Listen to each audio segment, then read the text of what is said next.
সকাল বন্ধুরা। এখন আমরা বাড়ির পিছনের সাইডে দাঁড়িয়ে আছি, যেহেতু আমরা জলের পাম্পটা চালিয়েছি আর জলটা এক্ষুনি পড়বে। আর অবি তো জল পড়লে একদম বলবে না, ও প্রচুর মজা করে ওখান দিয়ে জল পড়লে। ওই জন্যই একটু পরে এসে আমিই দাঁড়াই, যাতে জলটা, যেহেতু পাম্প থেকে জল পড়লে অনেক বেশি জলটা পড়ে যায়, তার জন্য জলটা যদি না নষ্ট হয় আমি দাঁড়িয়ে থাকি কিছুক্ষণ, তারপরে জল পড়লে গিয়ে পাম্পটা বন্ধ করি। আর অবি দেখছে ঘুরে ঘুরে সব কিছুই। আর আমিও যতক্ষণ এখানে দাঁড়িয়ে থাকি ততক্ষণ আমার বাড়ির পিছন সাইডটা আমি দেখি। আমার তো ভীষণ ভালো লাগে এই সবুজগুলো যখন চোখে দেখি। এখানে অনেক রকমের পাখিও আছে, তাকিয়ে থাকলে অনেক পাখিও আমি দেখতে পাই, তাই আমার বেশ ভালোই লাগে, বিরক্তি লাগে না। জলের জন্য ওয়েট করি আর এদিকে পিছনের দিকে তাকালে আমার খারাপই লাগে না, ভালোই লাগে।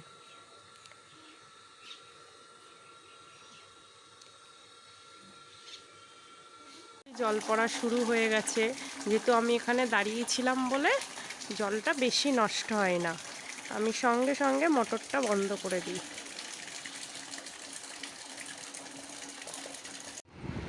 আর সকাল সকাল অবি যেহেতু উঠেছে, আজকে রবিকে চা দিলাম না, বললাম জিলাপি দিয়ে মুড়ি দিয়ে খা। ও খেতে বসে গেছে। আর যাই আমি আমার কাজগুলো করে নিই। যেহেতু আজকে সোমবার, আমার পুজো দিতে অনেকটাই দেরি হবে। বড় ছেলে স্কুলে যাবে, ওকে আমার রান্না করে দিতে হবে।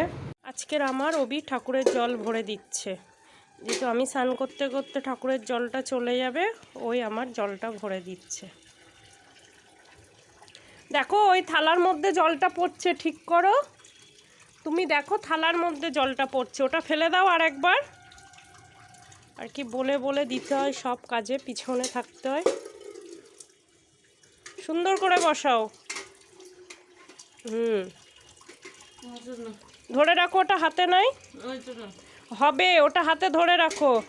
হ্যাঁ এই তো হয়েছে, চেষ্টা করলে সবই হয়। এবার কলটা বন্ধ করে দাও। না হয়েছে, নিয়ে যাও নিয়ে যাও।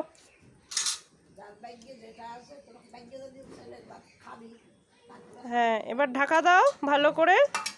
ও নিয়ে আসো ঠাকুরের জল। অবি ঠাকুরের জল ভরে দিল, আমার অনেক বড় কাজ করে দিল।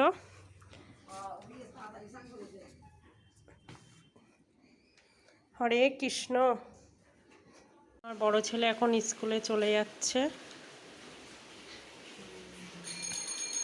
আমার বড় ছেলে যেহেতু স্কুলে চলে গেছে, আর অবি এখানে বসে বসে দেখছে। এটাই না সব থেকে বেশি খারাপ লাগে, জানো তো। যেহেতু ও যদি আজকে সুস্থ হতো, ও তো আজকে 9-8-এ পড়ার বয়স ছিল। আর আমার মনটা এখানেই বেশি সব থেকে খারাপ লাগে। ও সারাক্ষণ আমার সাথে ঘরেই থাকে, আর যেহেতু ওদের মতন যেই পড়াশোনাগুলো হয়, থেরাপিগুলো থাকে, সেটাই আমি ওকে নিয়ে গিয়ে করাই।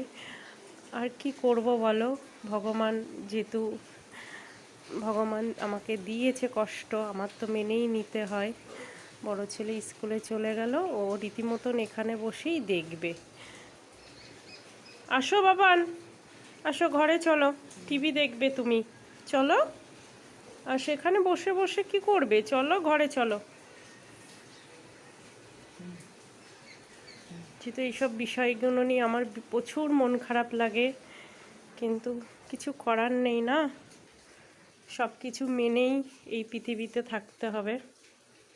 ঘড়িতে সকাল 10:40 বাজে। আর অবির কাজ দেখো, যেহেতু আজকে কোথাও যাবার নেই, ওর দাদা স্কুলে চলে গেছে, ও না সকালে স্নান হয়ে গেছে, আমাকে একটু ঠাকুরের জলটা ভরে দিয়ে ও ঘুমিয়ে পড়ল। আর ওকে যতই দেখি না আমার ভীষণ খারাপ লাগে, কেন আমি তো মা, আমি না ব্যাপারটা মেনে নিতে পারি না যে কেন ভগবান আমার সাথে এরকম করলো। ওকে তো সব কিছু দিয়ে পাঠাতে পারতো না। ও এখন ঘরের মধ্যে শুয়ে আছে, যদি ও সুস্থ হতো তাহলে আজকের ও স্কুলে থাকতো দাদার মতন, আর 5টা বাচ্চার মতন ও ঘরে থাকতো না, ও খেলাধুলো করতে পারতো, সবার সঙ্গে মিশতে পারতো, আর ও না ঘরেই এরকম আমার সঙ্গে সারাক্ষণ থাকে। আর আমার না খুবই কষ্টটা হয় যে ভগবান কেন আমার সাথে অন্তত এটা করলো, কেন ও সুস্থ হলে আমি কত ভালো থাকতাম না। আমার তো একটাই কষ্ট না, আমার সন্তানটা যদি সুস্থ থাকতো। আমার পৃথিবীতে এই একটাই কষ্ট। সব কিছু মেনে নেওয়া যায় বলো, নিজের সন্তান যদি ঠিকঠাক পারফেক্ট না হয় সব মায়ের ক্ষেত্রে, তা সবারই তো এটাই সবথেকে বড় কষ্ট হয় না। আমার মধ্যেও কিন্তু এই কষ্টটা দেখো, আমার ছেলে এখন সকালবেলা ঘুমিয়ে পড়ছে, যেহেতু আমি কাজে ব্যস্ত, আমিও ওকে সময় দিতে পারছি না। আমারও তো ঘরে অনেক কাজ থাকে না, রান্না বান্না থাকে, পুজো থাকে, আর ঘরে তো জানোই কত কাজ, সেইগুলো সবই আমার সামলাতে হয়। আর আমার ছেলে এখানে ঘুমাচ্ছে। যাই হোক, যতই মন খারাপ করব ততই মন খারাপ হবে। সব কিছু নিয়েই তো এই পৃথিবীতে থাকতে হবে। যে ভগবানকে একটাই সকাল সন্ধ্যা একটাই কথা বলি, ভগবান ওকে সুস্থ করে দাও। কিছুই বেশি কিছু ওর মধ্যে আমি চাই না, যেহেতু অনেক বাচ্চা ডক্টর হবে, ইঞ্জিনিয়ার হবে, কিছু না কিছু হবে, সব মায়ের আশা থাকে। আমার কোনো আশা নেই, শুধু ওকে ও যাতে নিজের কাজটা নিজে করতে পারে, নিজে একটু রাস্তাঘাট চিনতে পারে, এইটুকুই তুমি দিও। ভগবানের কাছে আমার একটাই প্রার্থনা। অনেকক্ষণ অনেক মন খারাপ করেছি, মন খারাপ করলে হবে না, আমার ছেলেকে আমার তৈরি করতে হবে। আমি আমার ছেলেকে একটু আদর করে আমি কাজ করতে লেগে যাই। বাবান, বাবান, তুমি কটা বাজে ঘুমিয়ে গেছো? হ্যাঁ বাবান, আরে ওঠো। তারপরে দুপুরবেলা আমি যেই একটু ঘুমাতে আসবো তুমি তখন ঘুমাবে না। ওঠো, তুমি দেখো ঘড়িটার দিকে তাকাও, কটা বাজে দেখো। এই দেখো আবার আমাকে খামচাচ্ছ। হ্যাঁ, আমি ডাকছি বলে কি করো দেখো, আমার হাতে সম্পূর্ণ তোমার খামচানোর দাগ। কেন এই জিনিসটা তুমি করো? তোমার রাগ উঠলে কি আমারই খামচাতে হয়? হ্যাঁ, ওঠো। আর যদি ঘুমালে একটুখানি ঘুমাও, ঠিক আছে? আমি আমার কাজটা করে আসি। যাই হোক, আমার ছেলে একটু ঘুমাক, আমি আমার বাকি কাজগুলো করে নিই। যেহেতু অনেক কাজ আছে, রান্নাবান্না সবই পড়ে আছে। ছেলেকে নিয়ে বেশি মন খারাপ করলে আমার মন খারাপ হতেই থাকবে। আমি আমার কাজগুলো করি। দেখতেই পাচ্ছ অন্য দিনের মতন আমি স্নান ফান করে পুরো পুজোয় বসে গেছিলাম, আর পুজো আমার হয়ে গেছে। আমি একটু সিংহাসনটা তোমাদেরকে দেখাচ্ছি, যেহেতু আজকে সোমবার, আর সোমবার করে যে কোনো একটা গোটা ফল আমি শিবকে দিই।